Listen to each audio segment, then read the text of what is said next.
Efésios capítulo 5, verso 11, que diz assim: e não sejais cúmplices nas obras infrutíferas das trevas, antes, porém, reprovai-as.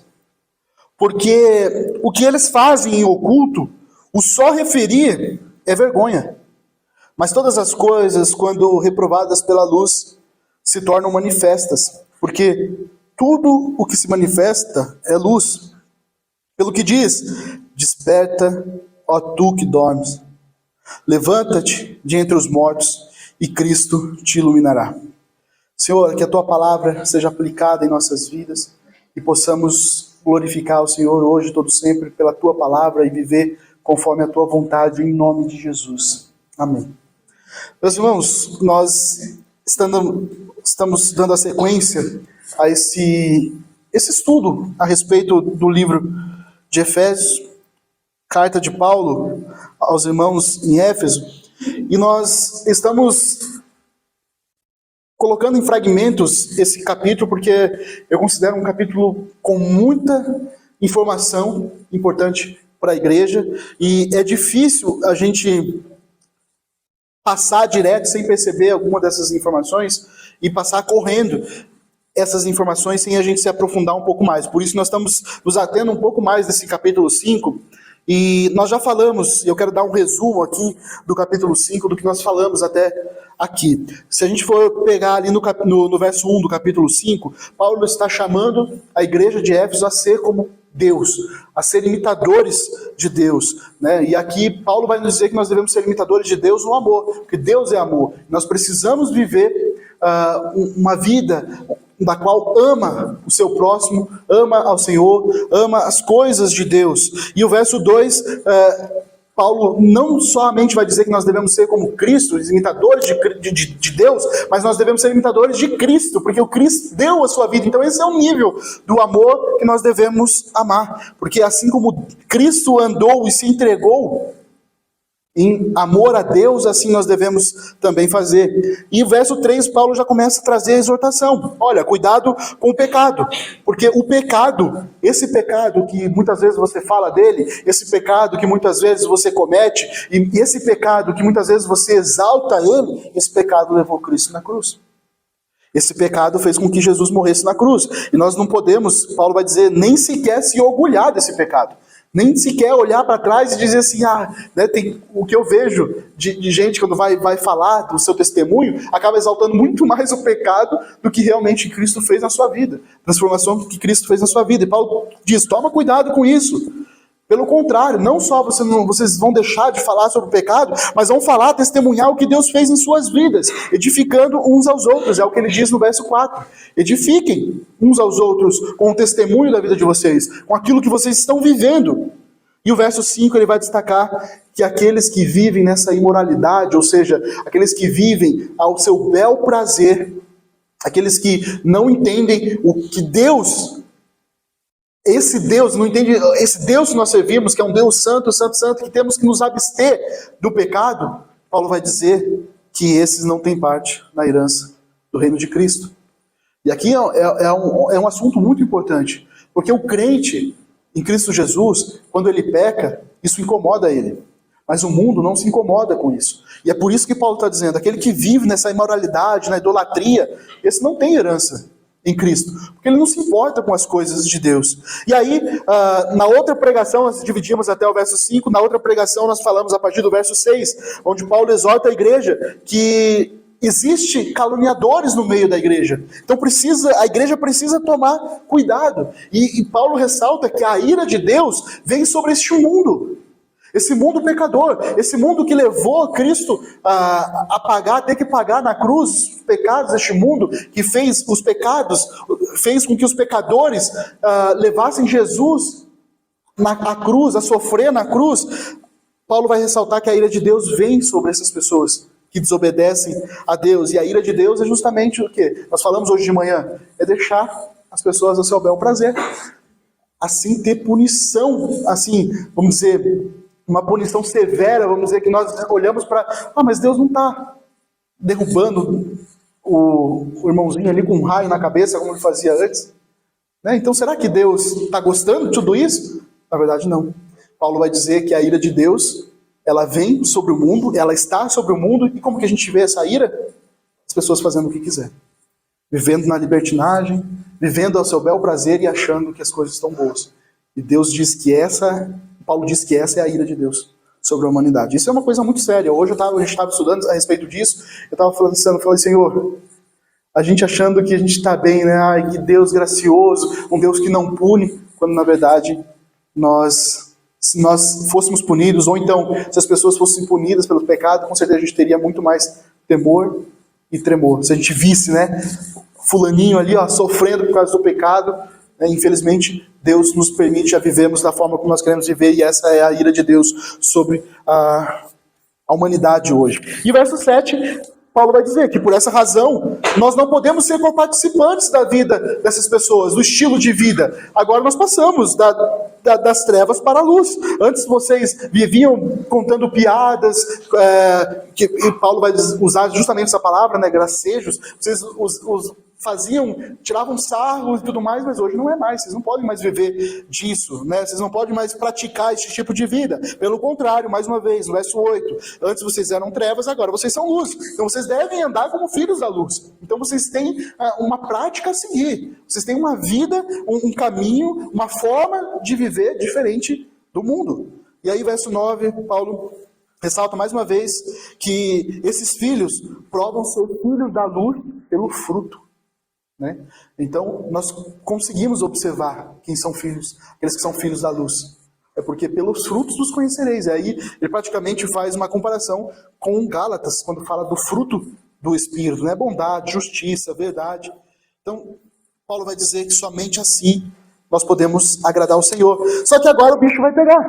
Porque Paulo ele vai ir mais além, ele vai dizer que os crentes além de não olharem para aquilo e não viverem aquilo, os crentes não podem ser cúmplices do que o mundo está vivendo hoje. E aqui, meus irmãos, é o que aperta o nosso sapato. Porque muitos crentes hoje estão vivendo de forma a coparticipando do que o mundo está fazendo. Nós falamos hoje pela manhã que a igreja está vivendo isso. A igreja está trazendo o mundo para o estilo da igreja. Né? A gente vê a balada dentro da igreja, a gente citou bastante isso hoje, né? A balada dentro da igreja, por quê? Porque o mundo está entrando dentro da igreja e o mundo está fazendo parte da igreja. Então a igreja está sendo coparticipante. E aqui Paulo vai dizer no verso 11, não saiam daí não, tá? Verso 11, e não sejais cúmplice nas obras infrutíferas das trevas. Olha que interessante, você olha no verso anterior, nos versos anteriores, Paulo está dizendo que os filhos de Deus, os filhos da luz, geram frutos. Só que a obra daqueles que estão nas trevas, Paulo está dizendo aqui, são infrutíferas, ou seja, são vãs. Em comparação com o fruto do Espírito, aquele que é crente em Cristo Jesus, o fruto do Espírito, ele se expõe. O crente expõe aquilo que é fruto do Espírito. E o das trevas não. O fruto das trevas é escondido, é de forma oculta. Eles geram um fruto vão. Eles acham que eles estão vivendo de uma forma correta, quando na verdade não estão. E aqui, meus irmãos, por isso nós não cooperamos. É por isso que nós não somos participantes do que o mundo defende, do que o mundo faz. E aí Paulo, mais uma vez, ele diz, não é você só se abster disso, mas você reprova isso. E aí, meus irmãos, aqui a gente tem que fazer uma reflexão, não precisa ir muito profundo, não. Como que a igreja tem vivido com relação a isso? Como a igreja tem vivido com relação à forma como o mundo está vivendo? Como as pessoas do mundo estão vivendo? Você sabe o que eu mais ouço dentro da igreja? O mundo é assim mesmo. Deixa eles viverem. E menos ainda está sendo falado do pecado sobre o mundo, do mundo. Menos ainda os crentes falam para o colega que ele está em pecado.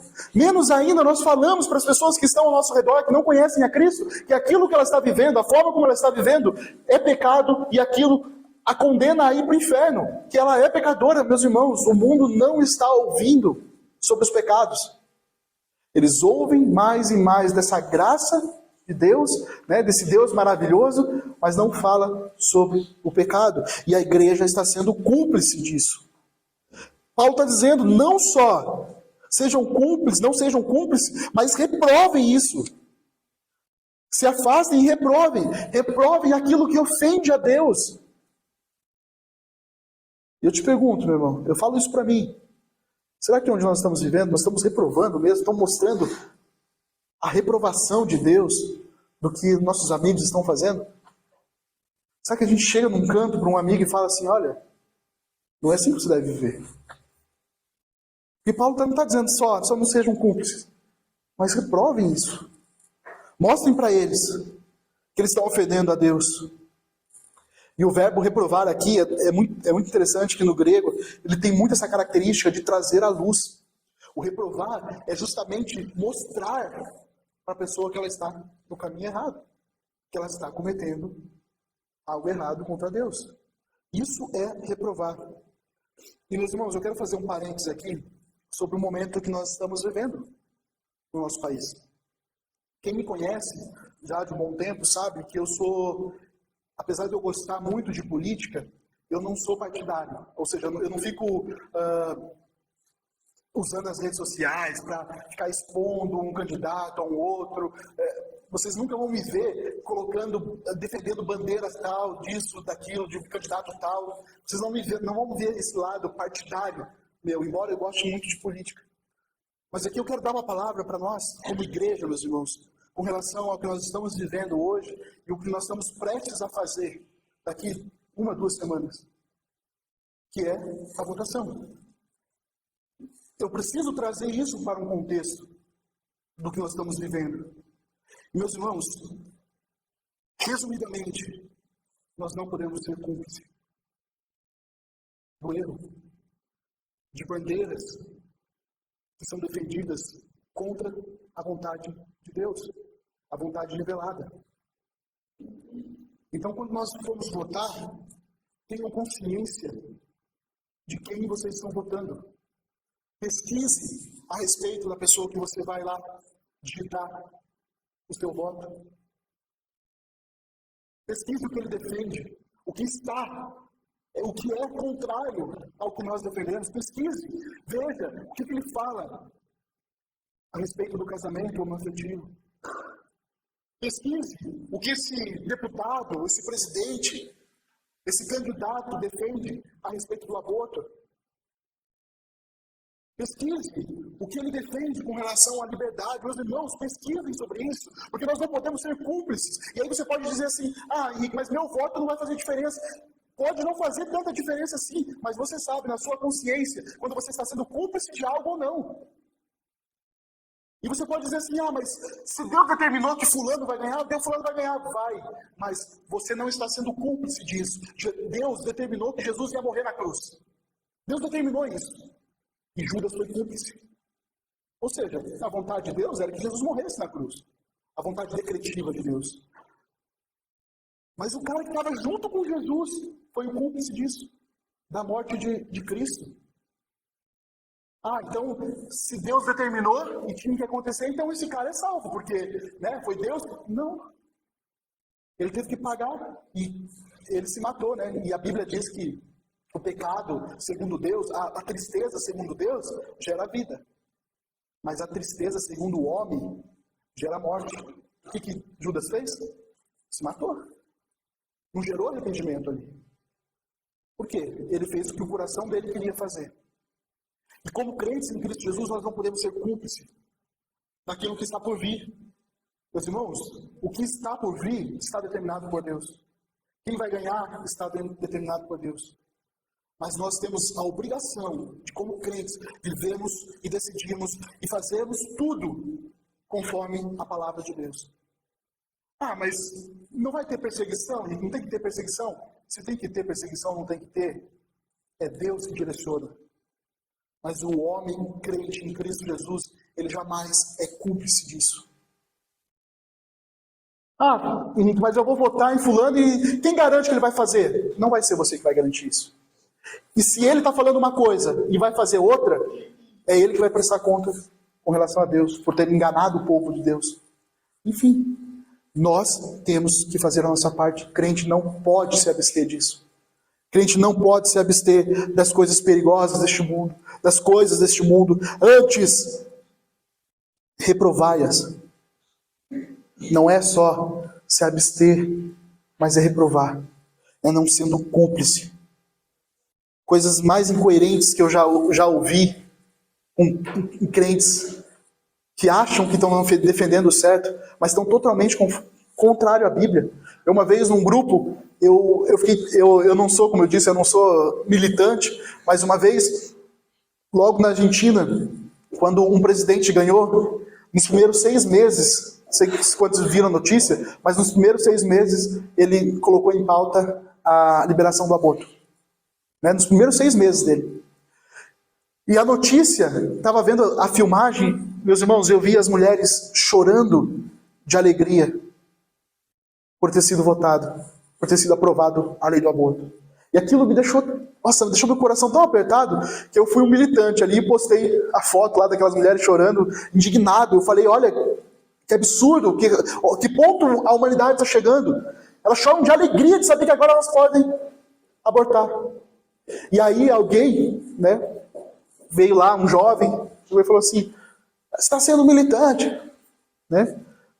a gente sabe que o mundo vai viver isso, então deixa acontecer, tem que votar mesmo, porque o Estado é uma coisa, a igreja é outra.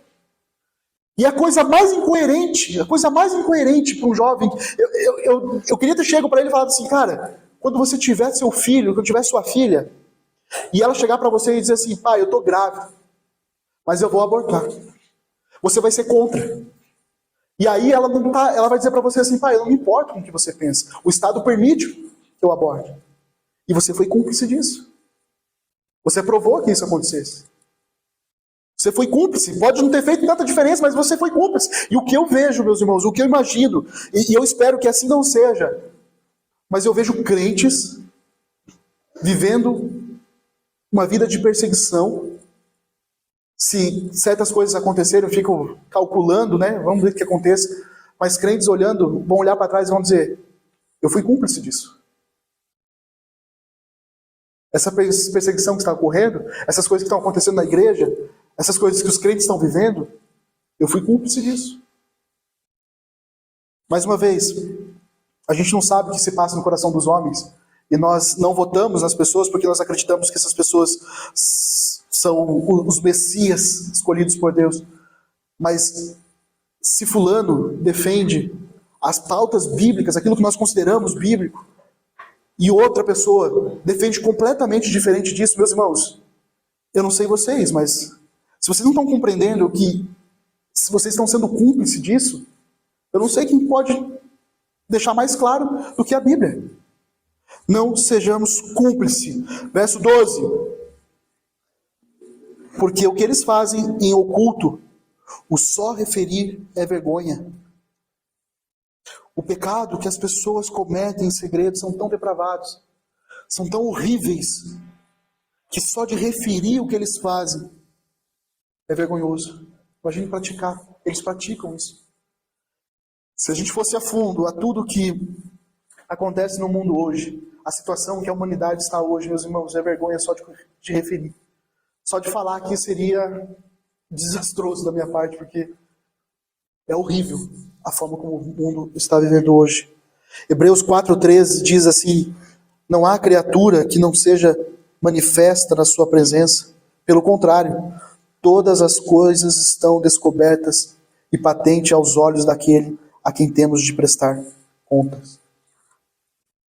Não pensa que por Deus não está punindo, não está derramando, vamos dizer, a sua ira de forma física, de forma visível, que a gente consiga ver Deus ali matando a pessoa porque ela está pecando. Não pensa que por a gente não está vendo isso? Deus está passivelmente gostando do que está acontecendo. Não. A ira de Deus virá muito mais no dia certo do Senhor. E é por isso, meus irmãos, quando eu olho para esse verso aqui que ele fala, porque os que fazem oculto só de referir a vergonha, por isso que eu entendo que a pregação e a importância do pecado na pregação, a importância de mostrar o que levou Cristo à cruz, A importância de dizer o que era o pecado. O que é o pecado diante de Deus, diante de um Deus santo, santo, santo, porque tudo tem que vir à luz, e os crentes estão aqui para isso, para trazer a luz, que o mundo olhe para nós e veja que eles estão em pecado, porque o crente está anunciando isso, está mostrando, olha, isso é pecado, isso é errado, isso matou nosso Cristo, isso matou o Salvador, isso é totalmente contra a vontade de Deus, isso é pecado, e como crentes nós precisamos revelar isso, nós precisamos trazer à luz, meus irmãos. Olha o que Paulo fala, queria que vocês deixassem o dedinho de vocês aí em Efésios, e fosse lá para 1 Coríntios 14.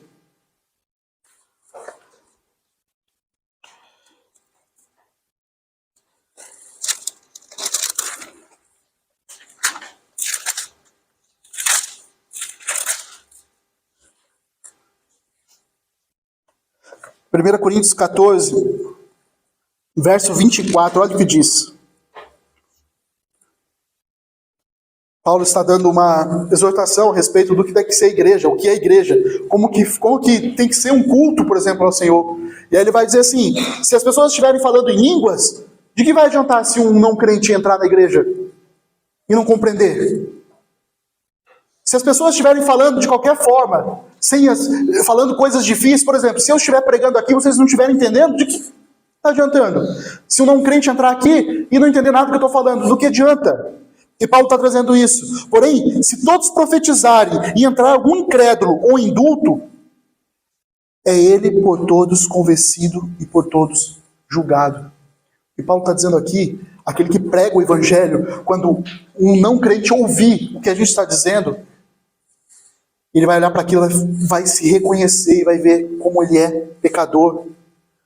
Olha o verso 25. Tornam-se-lhe manifestos os segredos do coração. Ou seja, ele entrou aqui na igreja achando que estava tudo belezinha. Estava vivendo de uma forma maravilhosa. Ah, eu não mato, não roubo.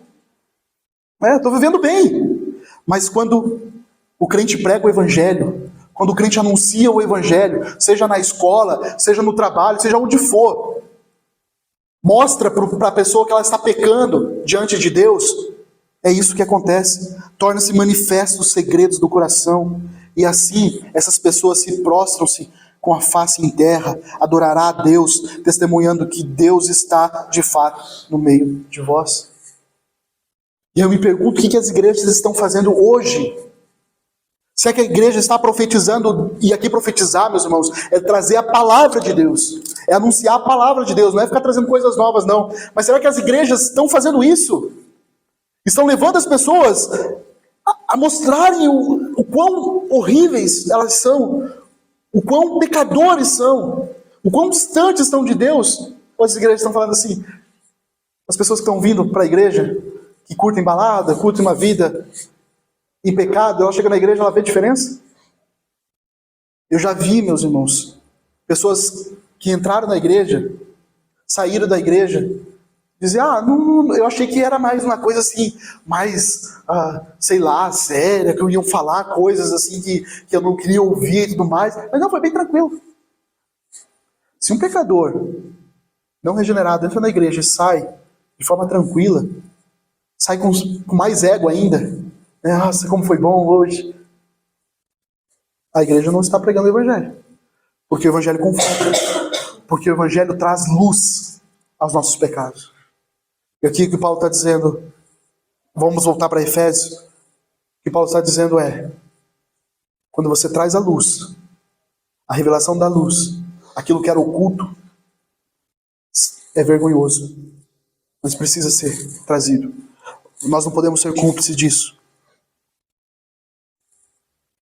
Paulo está falando dessa importância da pregação do evangelho, de mostrar ao mundo que eles estão em pecado.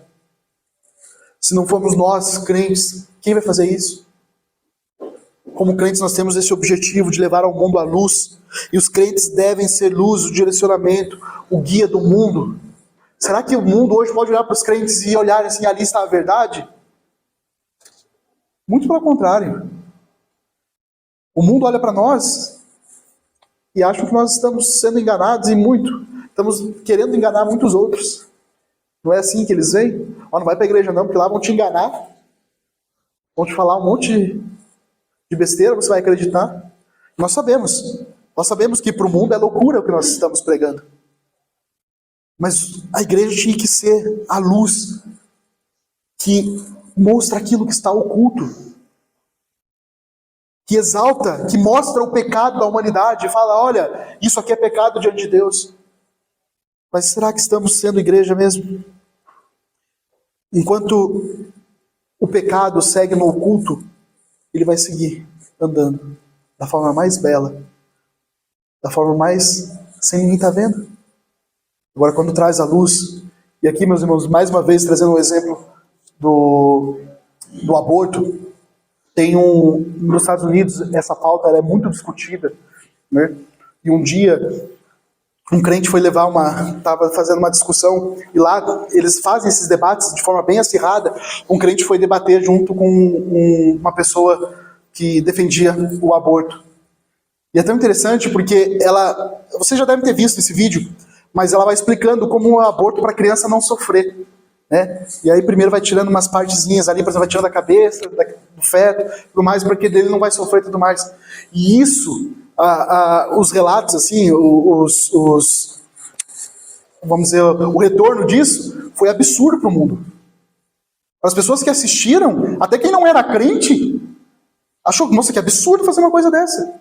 Então, até aquelas pessoas que defendiam passaram a não defender. Mas por quê? Porque um crente está sendo luz. Porque o crente está trazendo luz ao pecado. Porque o que é feito no oculto, ninguém está vendo, é tudo maravilhoso, tudo é lindo, pode seguir. Mas quando um crente em Cristo Jesus entende que temos que revelar e mostrar o pecado ao mundo, a própria humanidade, que não é crente em Cristo Jesus, elas olham para aquilo e acham um absurdo. Porque é isso. O pecado ele é absurdo. E como crentes nós devemos revelar. Não só não ser cúmplice, mas reprovando. Trazendo aquilo que está em oculto, a verdade. Para que o mundo veja. Em verso 13, Paulo está nos exortando que além de reprovarmos, essas coisas devem ser expostas. Como eu disse, nós devemos revelar isso. Se nós estamos lá na nossa escola, se nós estamos no nosso trabalho, meus irmãos, não sejam cúmplices disso. Nós não somos crentes chatos também, que tudo aqui, fez um errado, já falo, já expõe a pessoa, não. Mas você tem que chamar no canto sim. Falar, olha, aquilo que você falou, eu acredito que isso não seja verdade. Olha, aquilo que você fez é considerado pecado diante de Deus. Mas nós temos que expor. Nós não podemos ser cúmplices disso. E Paulo vai dizer, mas todas as coisas, verso 13, quando reprovadas pela luz, se tornam manifestas. Ou seja, Paulo está exortando a igreja aqui a reprovar as coisas más dos incrédulos. E assim resgatar essas pessoas que estão nas trevas e mostrar a verdadeira luz. A luz que traz todas as coisas que são manifestas através da luz. Não se faz nenhuma gentileza, meus irmãos, para um pecador você esconder que ele está em pecado. Você não está fazendo nenhuma gentileza para ele. Você deixando de falar, você deixando de revelar o pecado dele, você não está fazendo nenhuma gentileza para ele. Mas hoje, o mundo acha que sim, né? A igreja acha que sim. Não vamos falar nada não, né? Eu quero ser o bonzinho, né? Eu quero ser o cara legal. Eu quero ser o cara que não sou aquele cara chato, né? Eu quero ser o cara que não julga, né? Quando Paulo e a Bíblia nos exorta que não tem que ser assim.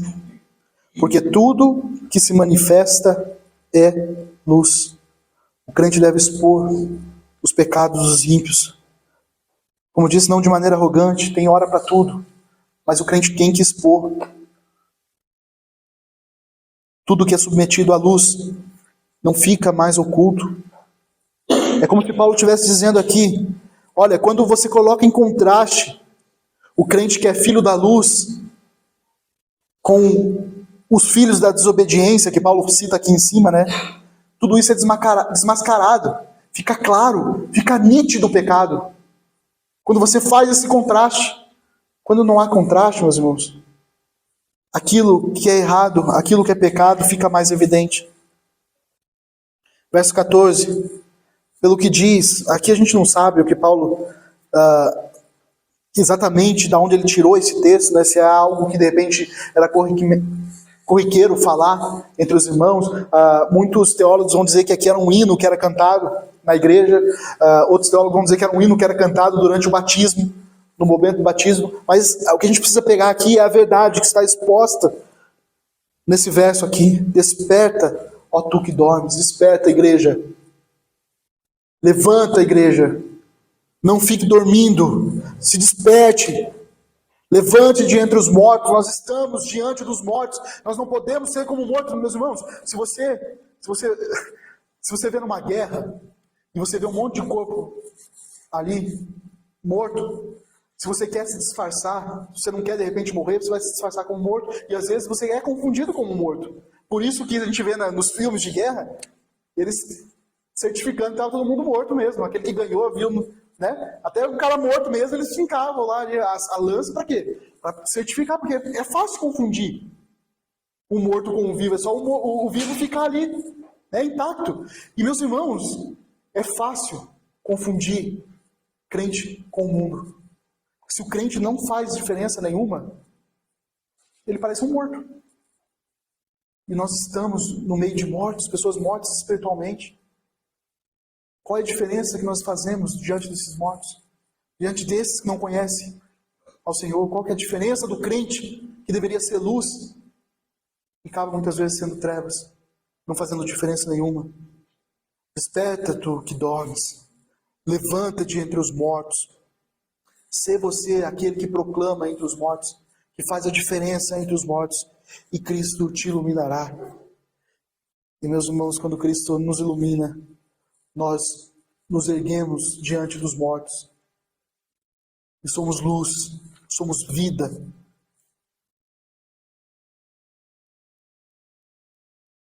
As trevas, meus irmãos, o dormir e a morte, foi derrotado por Cristo. Lembra que eu disse que Paulo o tempo todo faz esse contraste de morte com vida, de trevas com luz, de estrangeiros para povo de Deus. O tempo todo, Paulo está mostrando esse contraste do que crente tem que ser diante do mundo. Nós não somos desse mundo, por isso nós temos que ser luz. Por isso que nós temos que trazer a verdade ao invés da mentira. Por isso nós temos que ser os seres vivos espiritualmente diante da morte.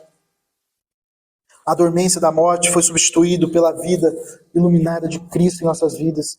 Isso deve ser considerado diante dos crentes. Nós devemos viver a vida que Cristo nos deu. Aquele que vivia morto em seus delitos, seus pecados, quando recebe esse chamado divino, quando é iluminado por esse Deus, por esse Cristo, esse é desperto, e ele sai dessa vida de mortos e passa a ser iluminado também. Meus irmãos, por isso que nós precisamos anunciar o Evangelho. É o crente que precisa anunciar o pecado no mundo. É o crente que precisa mostrar ao mundo que o mundo está indo para um caminho totalmente de desgraça. É o crente que tem que fazer isso. Se nós somos como o mundo, não existe quem vai fazer essa diferença.